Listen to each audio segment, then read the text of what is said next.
I want to apologize for being late on this topic because I know you guys have probably heard this from so many other YouTubers, but you know, with my schedule and how I upload my videos every Monday, Wednesday, and Saturday, I have to stick to that schedule, or at least I try to stick to that schedule the best I can, so I can't always get the hottest news out at the best moments. But starting next month, I'm very happy to announce that I'm going to be posting 4 videos a week. So instead of getting the typical 3 videos a week, we will be posting 4 videos a week on this channel, Monday, Wednesday, Thursday, and Saturday. So I just want to let you guys know about that. I'm extremely pumped. I'm glad that I can finally get some more content out on this channel, and I hope you all enjoy it as well. But if you haven't heard this news already and I'm the first person that you hear it from, then I am very proud to let you guys all know that Michael Condrey has finally donated some sauce. Now, for those who don't know Michael Condrey works with Sledgehammer, well, used to work with Sledgehammer until World War II shut them down, but he worked on World War II in the beginning cycle, and he also worked on Advanced Warfare. So you guys already know those are probably my 2 most disliked Call of Duty games ever. Obviously, I do enjoy World War II now, but in the beginning state, before they put unlimited sprint in and fixed all the specialist, quote-unquote specialist, it wasn't actually specialist like it is in Black Ops 3 and all that stuff, but you know what I mean. Until they fixed all that stuff, then I actually enjoyed the game. But in the beginning cycle, when Michael Condrey was actually creating the game, I did not enjoy it. So I wasn't really ever a big fan of this guy. But he has gotten my full respect. It's about time someone has spoken up about this. And he is basically shouting out and calling out Treyarch for the stupid stuff that they have been doing in their game. And if you don't know yet, Treyarch decided to put a $30 hammer in their game. And of course, you see all these YouTubers tweeting, oh my god, a $30 hammer, this, that. Of course, you know, it takes them until this to finally say that it's bad, because, you know, they'll buy the tier systems and they'll spend hundreds of dollars to, you know, breeze through all the tier systems, but for some reason a $30 hammer triggers them finally. I don't have, anybody who does that, I do not have respect for, okay? I don't care if you are shouting out the $30 hammer or not now. If you decided to buy through all the tier systems and all this stuff just to make YouTube content, then you have no right to be complaining about a $30 hammer. But coming from your boy J-Bone the Man, you best believe I'm gonna be bitching about this because that is ridiculous. A $30 hammer.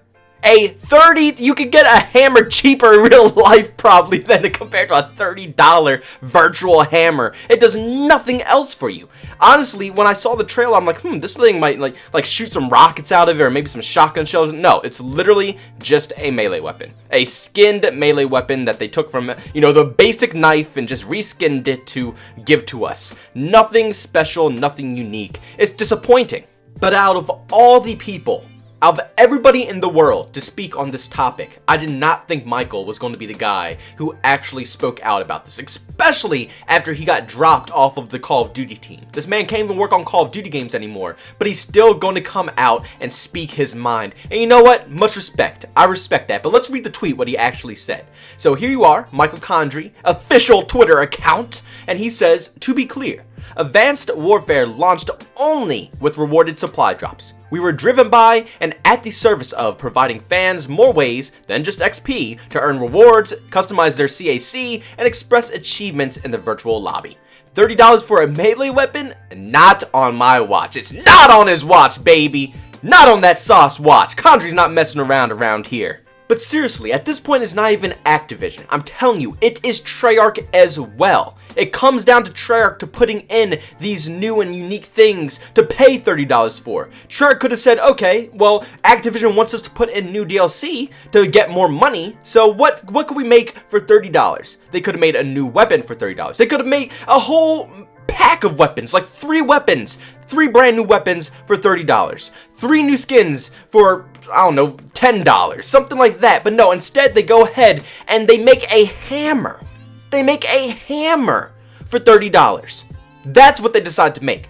So this is what it comes down to, okay? It's not completely Activision's fault, because Treyarch, they have the creativity and they have the ability to make whatever they want for the cost that Activision is stamping on the price. Activision says make this for 50 bucks. Treyarch says, okay, we'll make something for 50 bucks. Whatever it is that they make, it's up to them. And this, just out of whatever it is, I guess Treyarch decides to make a hammer for 30 bucks because they thought that was going to be brilliant. Now, this all leads into one of my videos that I just posted about stop buying microtransactions, because this is exactly what happens. Call of Duty is getting paid big bucks off of their microtransactions. They're getting paid off of the crates now, the tier system, and their DLC shop that they have, and the Black Ops Pass. They get paid off of all of that. So what happens when they see that this income isn't being affected? When they see that the income isn't being affected and that the money continues to come into their pocket and that people will continuously buy these things, this is what they produce. They know they can take advantage of their community. They know they can sell this useless crap for 30 bucks. And they know people will buy it for 30 bucks, and trust me, I know for a fact that there's people out there who are going to buy this hammer for 30 bucks. It's plenty of people without common sense in this world, guys. So many people without common sense that they'll see this thing for 30 bucks and they're like, wow, what a deal, a hammer, a virtual hammer that has nothing to do with real life or any benefits in real life. Look, if I had 30 bucks in my pocket right now, it's a lot of things I'd prefer to buy in real life compared to a virtual hammer in Call of Duty Black Ops 4 and a video game that only lasts for 1 year. It's not even like Black Ops 4 is going to push on for another like 3-4 years like Battlefield does or anything like that. No, Call of Duty, the cycle goes every year. And yes, we might look back to the games or we might go back and play the games, but it's nothing going to be too serious. We might play it like 2 to 3 times, just like everybody goes, you know, well, I'll play Modern Warfare 2 for a couple matches. I'll play Call of Duty 4 for a couple matches. But whatever the Call of Duty game is in its prime, that's what people play. So buying this hammer for 30 bucks is pointless because soon in months there's going to be another Call of Duty game and we're going to completely ditch Black Ops 4. So that's a complete waste of money. But honestly, I never thought I'd be thanking Michael Condrey for anything. After he made Advanced Warfare and World War II, I thought that was going to be it for me. I thought I was never going to like Sledgehammer ever again.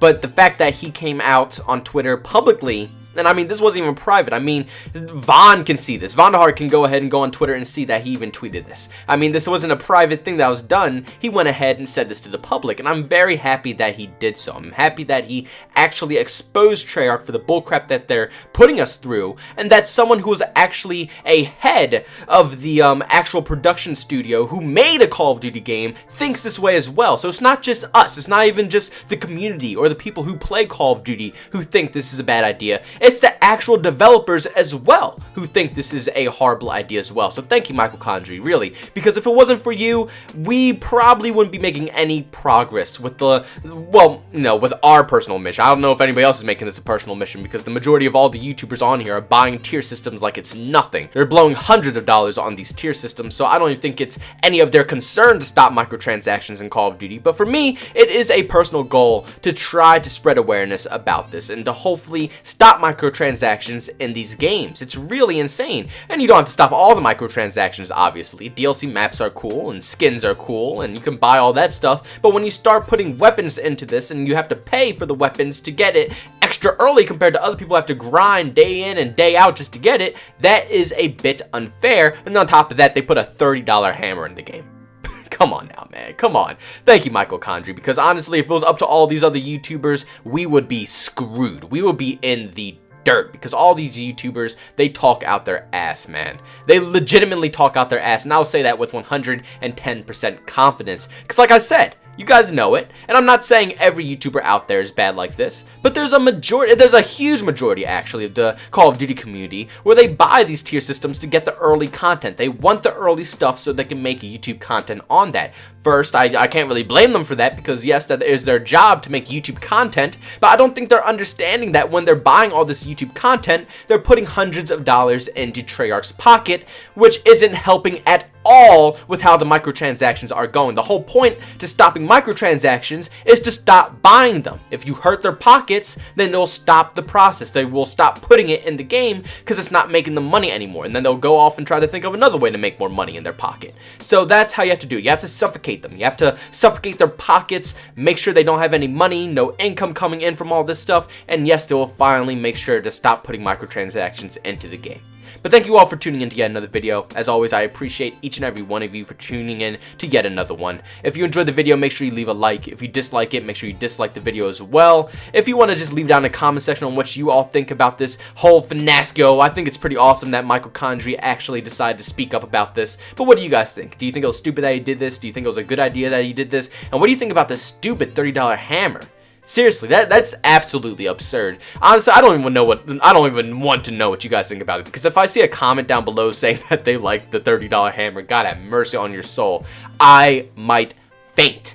But thank you all for tuning in. Like I already said, subscribe to the channel if you want to see some more content, and hit that bell notification if you want to be notified on all the recent content. You can hit me up on Twitter if you want to chat, at JBoneTheMan, and if you want to see me live streaming as well, you can always catch me on Twitch, at JBoneTheMan as well. Thank you all for tuning in to yet another video, and I will see you all in the next one. Peace out.